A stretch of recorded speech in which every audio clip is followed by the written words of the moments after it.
తన ధనవంతుడైన బాయ్ ఫ్రెండ్తో సెలవులు గడపడానికి వెళ్ళింది. అంతేకాదు, ఆ ప్రతిభారానికి తన భర్తతో కలిసి ఒక జాయింట్ అకౌంట్ ఉంది. ఆవిడ జాయింట్ అకౌంట్ నుంచి ఒక పెద్ద మొత్తాన్ని డ్రా చేసింది. ఆ డబ్బు తీసుకుని తన బాయ్ ఫ్రెండ్తో సరదాగా గడపడానికి వెళ్ళింది. అప్పటికావిడ తన భర్తతో కలిసి ఆ ఇంట్లోనే నివసిస్తూ ఉండేది. నేను కావాలనుకుంటే ఈ సంగతి కోర్టులో బట్టబయలు చేసిండొచ్చు, కానీ నేను ఆ పని చేస్తే ప్రతిభారాణి అప్రతిష్ట పాలవుతుంది. కేవలం ఆవిడే కాదు, ఆవిడ మొత్తం కుటుంబమే అప్రతిష్ట పాలవుతుంది.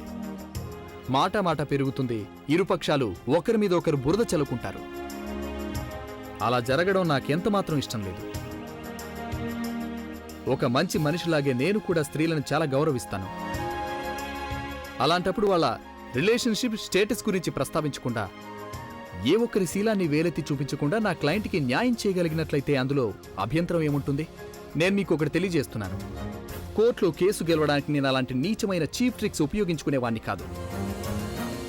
ఏ నాణానికైనా రెండు వైపులుంటాయి మిస్ గంగా శుక్లా. అది గుర్తుంచుకోండి. మీరు ఒక లా స్టూడెంట్ అయిన కారణంగా పూర్తి నిజానిజాలు తెలుసుకోకుండా మీరు వాళ్లపై ఒక అభిప్రాయానికి రాకుండా ఉండటం మీ కనీస కర్తవ్యం. ఈ మాట నాకు కూడా వర్తిస్తుంది.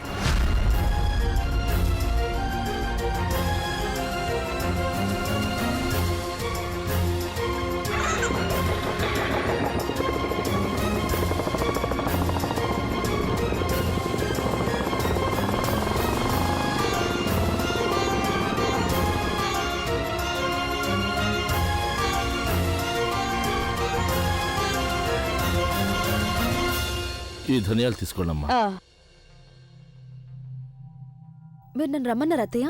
అవును జాహ్నవి, నేను కొంచెం పని మీద బయటికెళ్తున్నాను. ఇవాళ అన్ని వంటలు సాగర్కి ఇష్టమైన వంటలే చేయాలి, తనకు వడ్డించాలి. జాహ్నవి, నాకు తెలుసు ఇవన్నీ సహించడం నీకు చాలా కష్టంగా ఉంటుందని. అలాగని ధైర్యం కోల్పోతే ఏం లాభం? సరే విను, నీకు ఈ సామెత తెలుసో లేదో, భర్త హృదయానికి వెళ్లే దారి అతను పొట్ట ద్వారా ఉంటుందని. కరెక్టే కదా? భర్త కనుక మంచి భోజనం పెట్టినట్టయితే గెలుపు నీదే అవుతుంది. పైగా ఇవాళ చాలా మంచి అవకాశం. ఇంట్లో ఇంకెవరూ ఉండరు, నువ్వు ఇక సాగర్ మాత్రమే ఉంటారు. పైగా సాగర్ కూడా మంచి మూడ్లో ఉన్నాడు. ఇవాళ కోర్టులో జరిగే కేసులో సాగరే గెలుస్తాడని వాళ్ళ నాన్నగారే చెప్పారు నాకు. సరేనా? తన చేత ఈ వంటకాలన్నీ మొత్తం తినిపించు. అన్నట్టు ఈ వంటలన్నీ నువ్వే చేశావని తనకు చెప్పు. ఇది కొంచెం కష్టమేనని నాకు తెలుసు, కానీ నువ్వు ప్రయత్నించి చూడు, చూస్తావుగా అన్నీ సర్దుకుంటాయి. ఏది ఒకసారి నవ్వి చూపించు. Jahnavi, very good. ఇప్పుడు నేను నీకు చెప్పిందంతా బాగా గుర్తుంచుకో.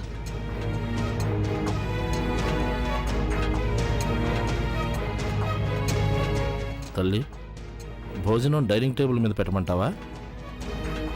అలాగే.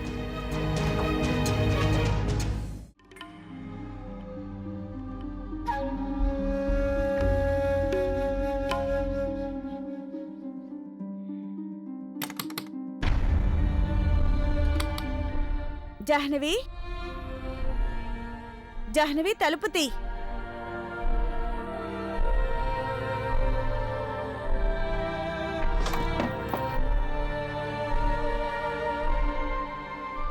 జాహ్నవి, ఏమైంది? అంతా బానే ఉందా? అసలు ఎందుకు ఏడుస్తున్నావు? నాతో మీకేమైనా పనుందా? లేదు, నేను మామూలుగా. నువ్వు దేనికో బాధపడుతున్నట్టున్నా. ఏం జరిగింది? బాధ? నేనా? ఎందుకలా అనిపించింది మీకు? మీకు సంబంధించి అంతా బానే ఉంది, నార్మల్గా ఉన్నాయి. సాగర్ తన కెరీర్లో చక్కగానే సాగుతున్నాడు. గంగ తన జీవితంలోంచి వెళ్ళిపోయింది. ఇక మావయ్య, ఇప్పుడు మావయ్య గారి ఆరోగ్యం కూడా బాగుంది. అలాంటప్పుడు మీకేం బాధ? ఈ జాహ్నవి గురించా? తన గురించి మీకెందుకు పట్టింపు? అది బతుకున్నా చచ్చినా మీకేం నష్టం లేదు, అంతేనా? మీ అబ్బాయి నన్ను పెళ్లి చేసుకుని ఇక్కడికి తీసుకొచ్చాడు. అప్పుడు తను నాతో ఎలా ప్రవర్తించినా అది జాహ్నవి ప్రాబ్లం, మీది కాదు, అంతేకా? But you know why?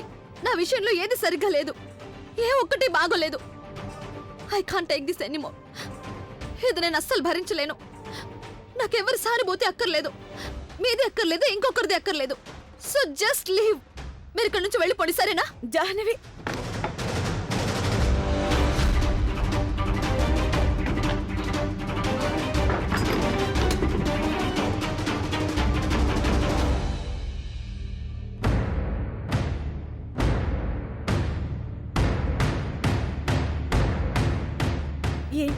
ఉంది జాహ్నవి. ఇదివరకెప్పుడు నా విషయంలో ఇలా ప్రవర్తించలేదు తను.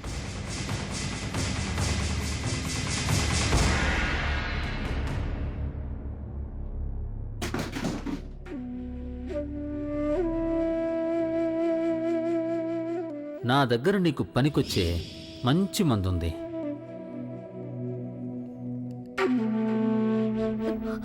ఇదేంటి? స్వర్గలోకం.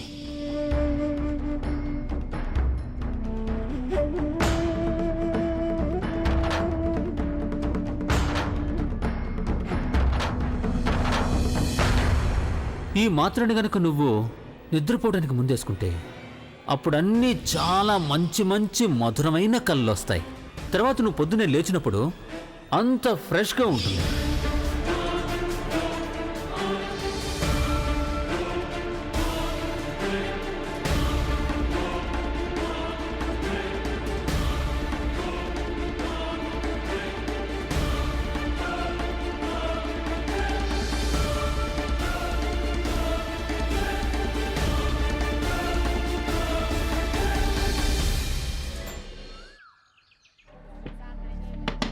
గంగా, గంగా, గంగా.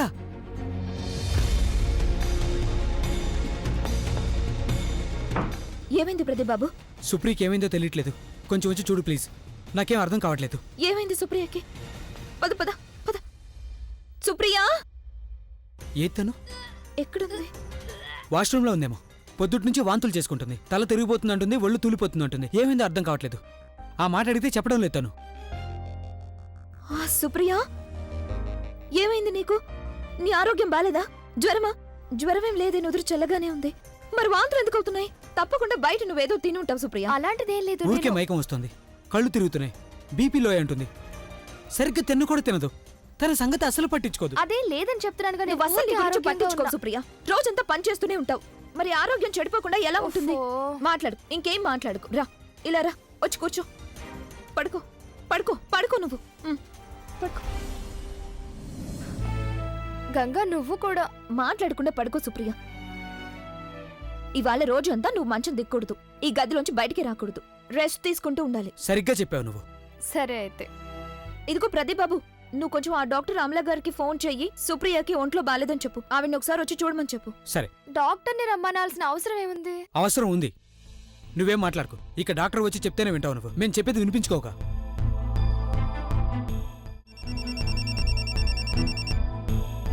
ఎస్ డాక్టర్ అమలా గారేనా? ఎస్ చెప్పండి. నేను ప్రదీప్ని మాట్లాడుతున్నాను. మీ పేషెంట్ సుప్రియ ఉంది కదా, తన హస్బెండ్ని. డాక్టర్, సుప్రియ తన ఆరోగ్యం గురించి పట్టించుకోవట్లేదు. ఎవరు చెప్పినా వినడం లేదు. పొద్దుటి నుంచి వాంతులు చేసుకుంటుంది. మీ దగ్గరికి వచ్చిందనుకుంటా తను. మీరేమన్నారో కూడా కనీసం నాకు చెప్పనైనా చెప్పలేదు.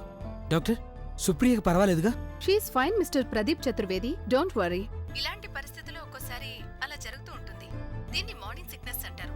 Nothing serious. I'm sorry doctor, అసలంత సీరియస్ కానట్లయితే తను అన్ని వాంతులు ఎందుకు చేసుకుంటుంది? 2 నెలలు కదా, ఇంకా 2-3 నెలలైతే ఈ మార్నింగ్ సిక్నెస్ పోతుంది. ఫస్ట్ ప్రెగ్నెన్సీ కదా. She is pregnant? ఎస్. ఆవిడ మీకు చెప్పలేదా? Anyways, congratulations. బైక్ వాడు పక్క నుంచి తీసుకెళ్ళు, చంపేయాలి వాడిని.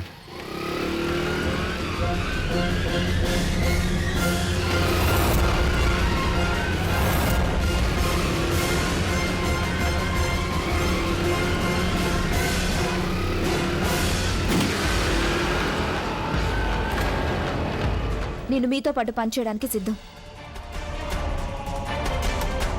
Yes, I'm in your team.